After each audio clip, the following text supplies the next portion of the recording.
Que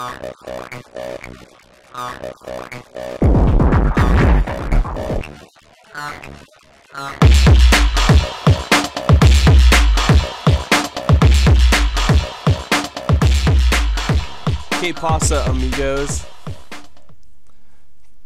That means what's up, my friends, in Spanish. Capture the Flag. Got 2 games, actually, because Capture the Flag games, if you play them right, actually go pretty fast.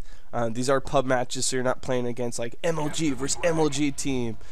Usually it's unbalanced. Every once in a while you get, like, a good game, but whoever's team is focused most on the objective is just going to absolutely destroy the other team, especially if the other team's just working for the kill streaks. And you find that all the time. You know, I found a couple games that I had literally 3 guys partying together, and all they were talking about was getting the gunship the entire time. This is a Capture the Flag game.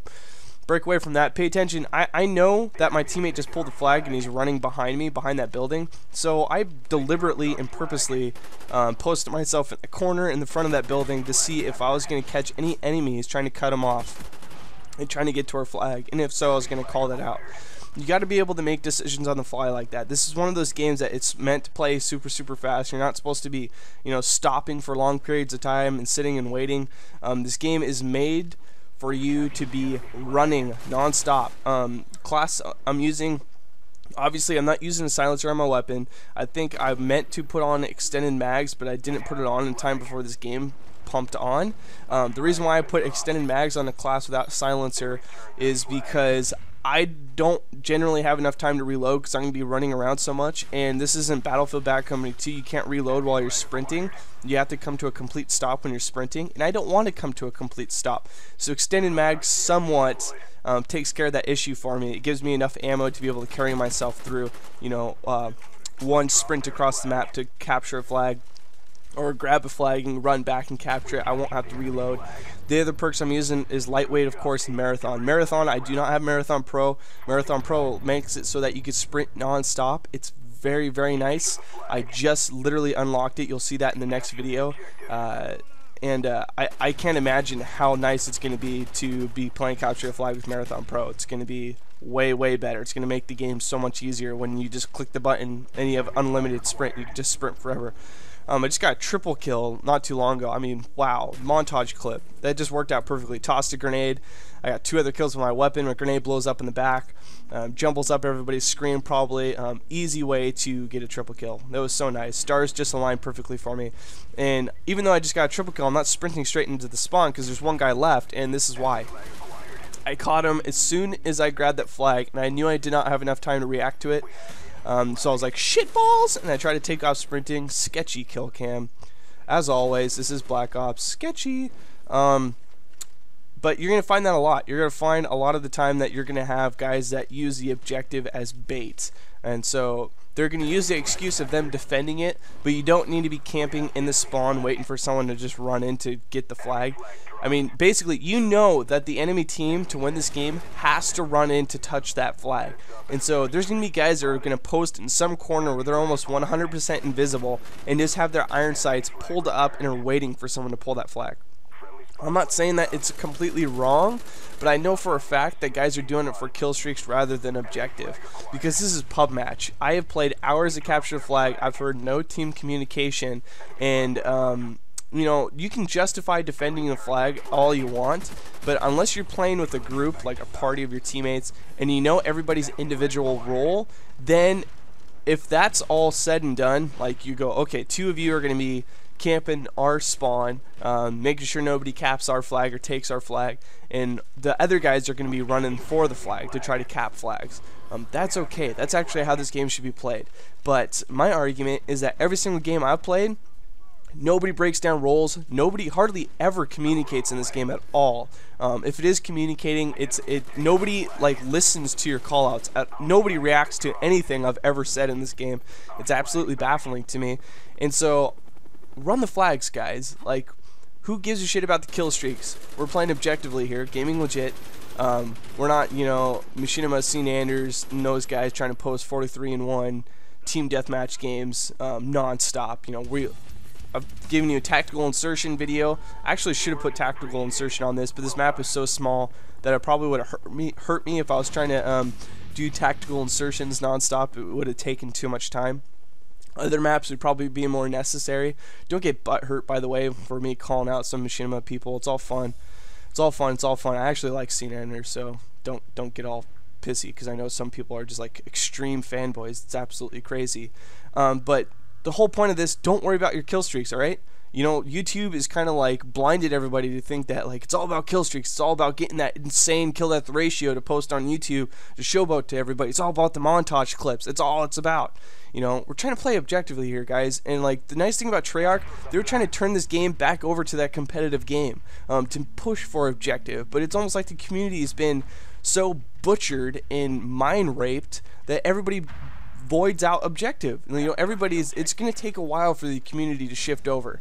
And so until that takes place, you guys are going to be needing to take the responsibility of running flags, because you can't count on your team to do it, especially with the lack of team communication going on. Again, unless you break down everything with your team and you know for a fact you have 2 guys you can rely on that are going to be defending the flag, and so you can do capture the flag, or you know that you have 3 guys that are going to be running the flag, and so you can safely defend the flag and know that your teammates are going to be taking care of business. So I grabbed this flag and ran into this building. I take a look out of this window to check that path, and then I see that nobody's in this building, so I'm going to take off. You got to be able to make decisions on the fly. There's a lot of little things in gameplays featuring like CTF, even though I'm just sprinting around, that people are just probably going to void out and not pay attention to, because again, this is not some crazy kill death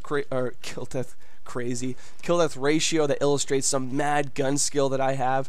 It's focused on the objective. I mean, obviously, that's a sweet move right there. Dolphin dive to a flag cap to killing that guy. That was a sweet move, but there's a guy that happened to be behind me. The reason why I highlighted that is because I grabbed the flag, and I knew if I just grabbed the flag and started sprinting and there was a guy up in that building previously, he could just easily look through that window and just end that cap run immediately. Now I have to spawn all the way back to the base and do it all over again. I took the additional like 1.5 seconds, 2 seconds it took to actually route back around to get into that building, go up to the top of the stairs to check if anybody's there. Nobody's there. So different approach this time. I grabbed the flag, and rather than go into that building, I just sprint, because also another heads up play that just goes completely unnoticed in gameplays on average is that I paid attention to my HUD. I'm always looking at my HUD. I saw that I had a teammate in that building, and so I knew I was safe and clear, and so I grabbed that flag and just took off like a bat out of hell. I knew that I was covered, and so I just took the risk, I guess, quote unquote, and went to capture the flag. And then that's how you should play. Obviously, it's massively objective based. You got to make decisions on the fly. Another thing I'm going to be talking about next, when we switch sides, is your movement around the maps. I always talk about this. It's something that's completely not appreciated to its full value, or at least it should be. I talk about that. I mention that a lot. Map movement is so key and so fundamental. If you're playing a Team Slayer, Team Deathmatch, the main thing you want to focus on, even some objective games, is moving around the perimeter of the map. All the newbies kind of like funnel in the very middle of the map, the inner works of all the maps, and that's why they go so negative, or they don't do as well kill death ratio wise. The reason why you stick to the outer perimeter on maps on general is to eliminate the massive possibility of you being able to get shot from your back. It's pretty nice. I grabbed the flag, and I have a teammate that got an SR-71. One thing I noticed about the SR-71, is that even if after you kill someone, their dot will still show up on the HUD for like, I don't know, 5 seconds or so before they actually disappear. And so if your teammate that's not involved with a battle that just occurred, you might be thrown off to think that there's a guy on your HUD that's actually dead. It's kind of weird how that works. So hope you guys are paying attention to the movement I'm making around these maps. I feel like I'm pretty good at making decisions on the fly and deciding which path is the safest for me to make based on where everybody's showing up on the HUD, where I see the actions going on, so on and so forth. Pinged. The next thing I want to talk about is kill streaks and how they can actually benefit capture a flag. First of all, spy plane. Your kill streaks that don't deter are ones that you can just press over in your D-pad and they're done with. Alright, so spy plane, that's a huge one. SR-71, that's another one. If you just so happen to be running around the map, hopefully you're not paying attention to trying to survive so you can get your kill streak. What I'm doing right here is I'm just like biding time until my teammate caps the flag or he loses the flag. And so, nice grenade throw. Good grenade throw, Corsi. Thumbs up.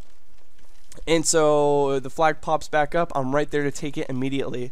And one of the most annoying things in the world is when you just return a flag and then it's taken right away, because then you know you have a guy that just sits there and is waiting, and it's just this constant like cycle of a guy running through and capping flags. It's absolutely crazy. But yes, pay attention to your kill streaks, because some of them can take so much time that it actually prevents you from defending a flag or capturing a flag. And so just recommend using the kill streaks that just takes one touch of the D-pad and they come out. So I hope this helps you guys out in the next capture the flag games that you dive into. Spread the word for Gaming Legit. I always appreciate the support. God bless. Love you guys. See you in upcoming vids.